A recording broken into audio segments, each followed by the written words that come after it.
Hello guys, welcome to this beautiful program, 5 Minutes with Jesus.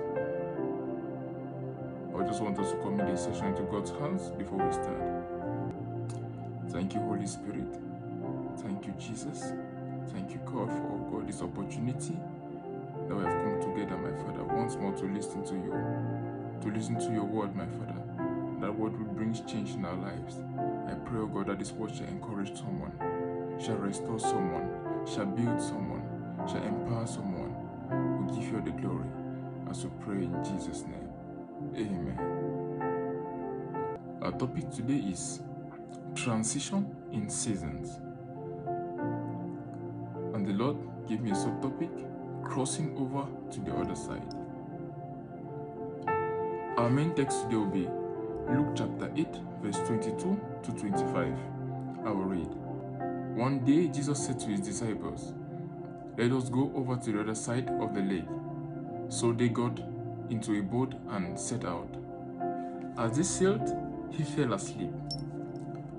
A squall came down on the lake, so that the boat was being swamped, and they were in great danger.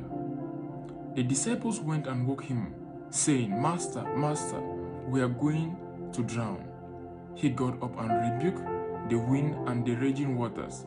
Then the storm subsided, and all was calm. "Where is your faith?" he asked his disciples. In fear and amazement, they asked one another, "Who is this? He commands even the winds and the waters, and they obey him."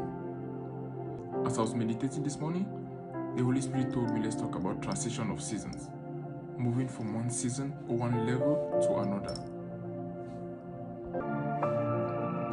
As you can see, Jesus Christ and his disciples were moving from one side of the lake to another. And while they were going in the boat, a great storm arose that almost caused the boat to sink. And the disciples were filled with fear and had even given up on their lives because they said, "Master, get up, we are drowning. We are perishing." If you use the King James Version, they said they were perishing. But Jesus asked them, "Where is your faith? Where is your faith?" And the Holy Spirit made me understand that during periods of transition, what we need is faith. And this faith is not faith in ourselves or our abilities, but faith in Jesus. The disciples, despite their fear, still ran to Jesus and woke him up to tell him about the storm, because they knew Jesus was able to do something and make things change.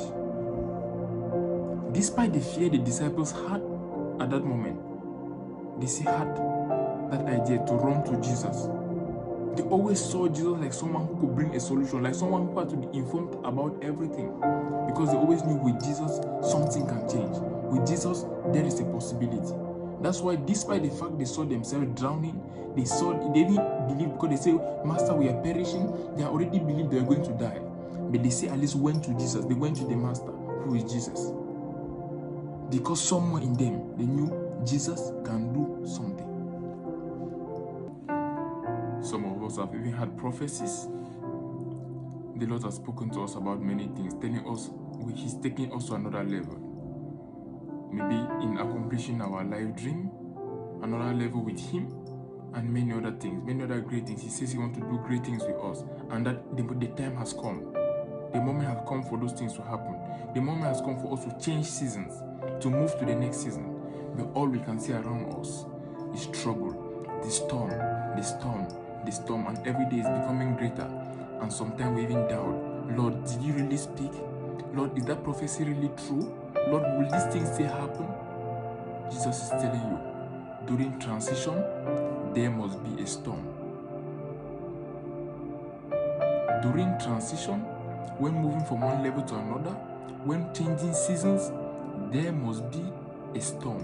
When crossing to the other side, there must be a storm. It is through the storm that He glorifies Himself.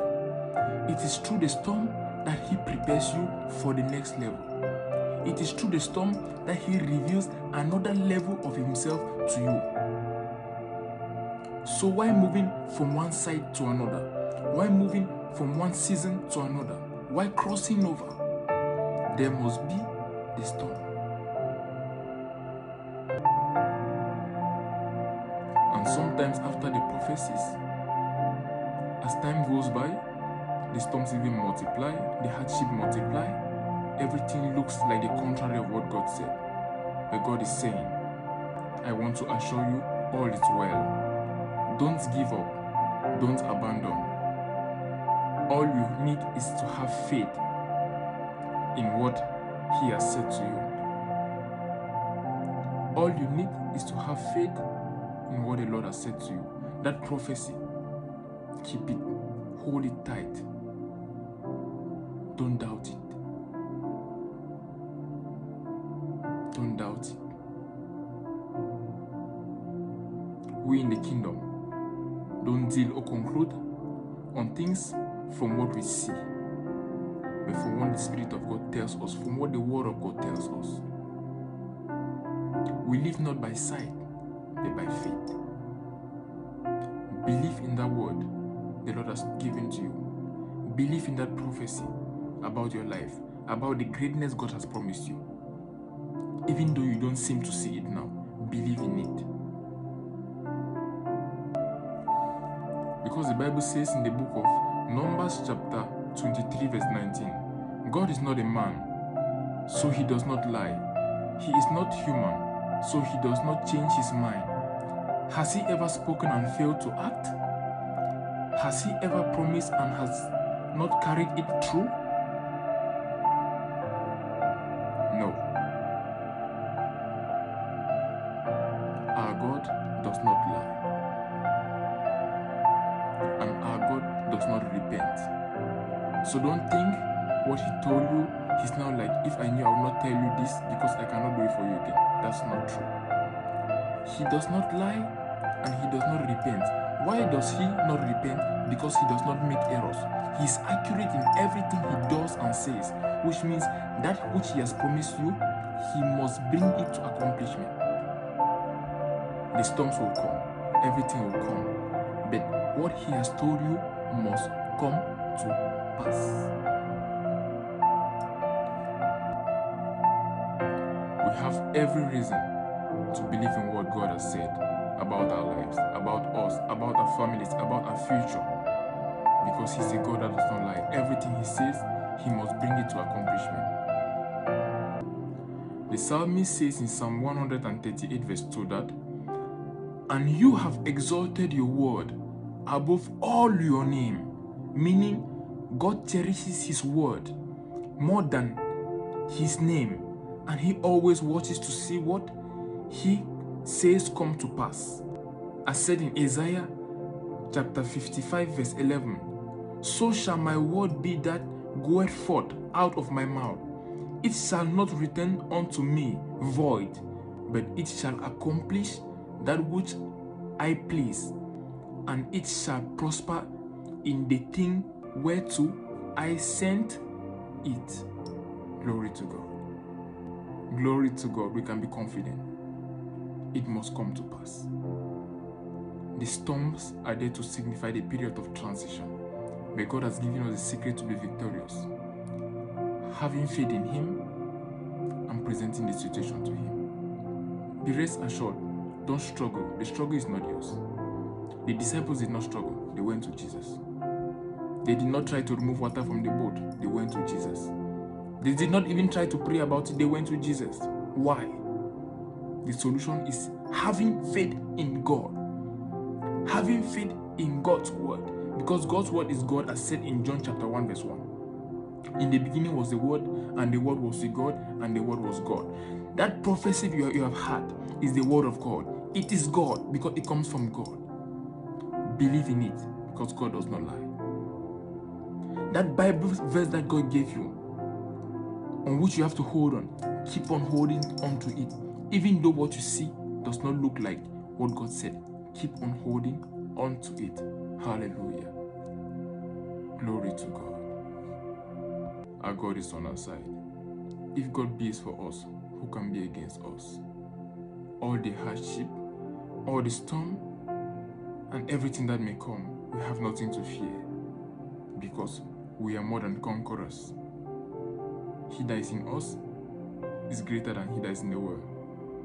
We are more than conquerors. Amen. I want to make this prayer for those who are losing confidence in God, those who don't have faith anymore, or who doubt that promise He made to you. Those who, by the storms and everything the devil has put in this period of transition, you have doubted that which God has said. I want to tell you all is fine. And after this prayer, the Holy Spirit will plant that faith again in you. And believe in what God says. The Bible says faith as small as a mustard seed moves mountains. The storms may look great. You need that faith as a mustard seed. It shall move that mountain for you. Because you are not the one to move the mountain. The word of God moves it away.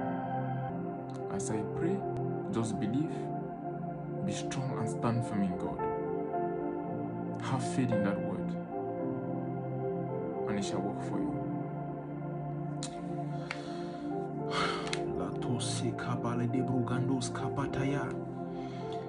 Lidebo sekada bramos kataya balidebo sita kalabadada. Leko zenta bagis gulabrundas kaya. Lito sokatalabadede sida brumadoska. Liko sikalabo sidebrago sekataya. Ledo sodibramade katayamos kabayaladara. Lo sekabo zenta bayados kapa. Liko zetalabados kotili bragandeska. Holy Spirit, give them the grace. Give them the grace to go through this period. Give them the grace to remain focused. Give them the grace to keep on trusting you. Give them the grace, my Father, to remain, oh God, faithful to you during this period of transition. Despite all what the enemy is bringing, help them not to compromise. Help them not to compromise their faith. And my Father, assure them that there's victory at the end, because in you we are more than conquerors. My Father, I pray with their faith as small as a mustard seed. Cause it, oh God, to move mountains for them. Cause it, my Father, to do great things for them. Oh Jesus, honor your word. Thank you, Jesus. Thank you, Jesus. Thank you, Jesus. As we pray in Jesus' name. Amen. We are more than conquerors. We are more than conquerors. Believe that. Let's cross to the other side. Amen. Have a blessed day and blessed week. I love you and Jesus loves you more. Take care.